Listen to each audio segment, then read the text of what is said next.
There are a handful of cars that could reasonably be considered to have kind of led the electric car revolution. You've got the Nissan Leaf.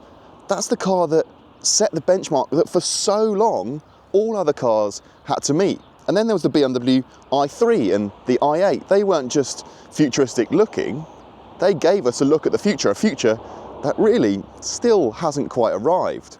And then there was the Renault Zoe. That car is still something that we're trying to replicate with the small, affordable EV.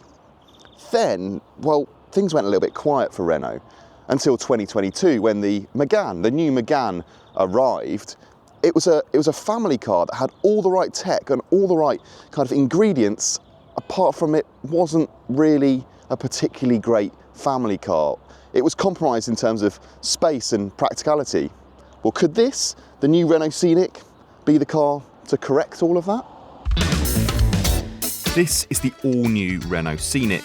It's morphed from a slightly frumpy MPV to sleek and stylish SUV, all while switching its petrol power for, yeah, you guessed it, electric. It's based on the same platform as the Megane and shares much of that car's technology. There are 2 batteries and 2 motors to choose from, the cheapest of which comes in at under £40,000. The car we got here, however, is the range-topping Iconic, which, thanks to an 87 kWh battery, can officially do 380 miles on a charge. Inside here, it's familiar to those that have seen or sat in a new Renault Megane. So you have a very familiar kind of infotainment setup, although the screen here is in a portrait orientation rather than being kind of landscape here. It all works really nicely. You've got the Google integrated software. It's super responsive, super clear, super crisp.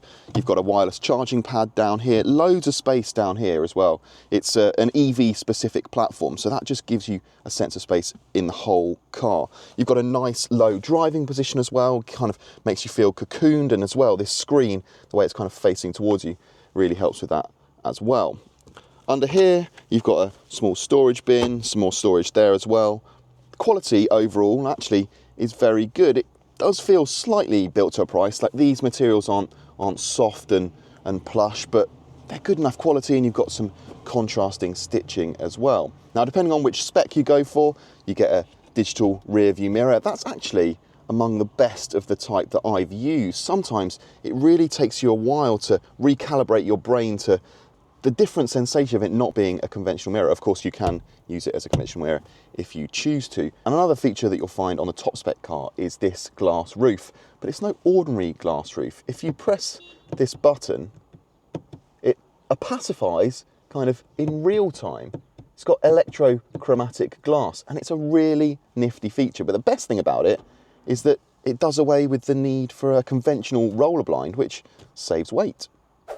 And that Megane but better theme continues back here. Look, space and loads of it as well. You've got loads of headroom, loads of knee room. I'm just over 6 foot tall and I'm not struggling for space whatsoever. The seats, well, they do sit a little bit high, so you do have, well, it's lacking a little bit of under thigh support there, but the floor, that's completely flat, so you can fit 5 people in the middle here.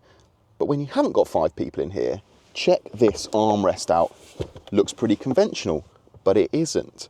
Under here, you have these swivelly cup holders, which continue as cup holders, but then you have these little nooks in here where you can place, my phone's got a cover on it, so it's not the best, but you can place a mobile phone or iPad in there and watch it on the move. Fantastic. And then when you're not using it, you've got not 1, not 2, but 3 pockets in here where you can store it.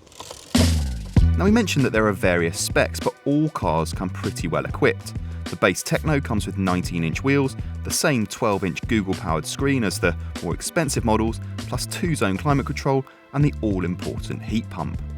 Above this sits Esprit Alpine, which gets a sportier look thanks to darker details, heated sport seats and diamond-cut alloy wheels. Iconic cars like ours throw in a Harman Kardon stereo, 3D cameras and that cool glass roof. The base car comes with a choice of 2 batteries, but the Esprit Alpine and Iconic get the bigger battery as standard.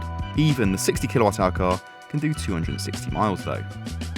So we've got the bigger battery car here, which means we've got a slightly more powerful motor as well. It's not the quickest car in the world. 0 to 62 takes roughly 8 seconds, but you still get that familiar kind of desirable EV punch. So if you're driving around town or you need to make a quick overtake, this car is absolutely fine at doing that.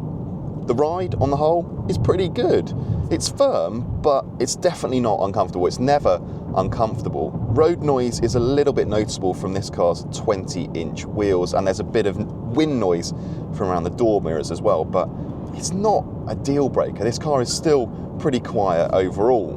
The one bit of feedback that I had for the engineers last night at dinner was that I didn't think the regen was strong enough. It doesn't allow for one pedal driving, but I'm reliably informed that that will be added via an over-the-air software update at a later date. So this car will constantly improve, and that's just one example of that.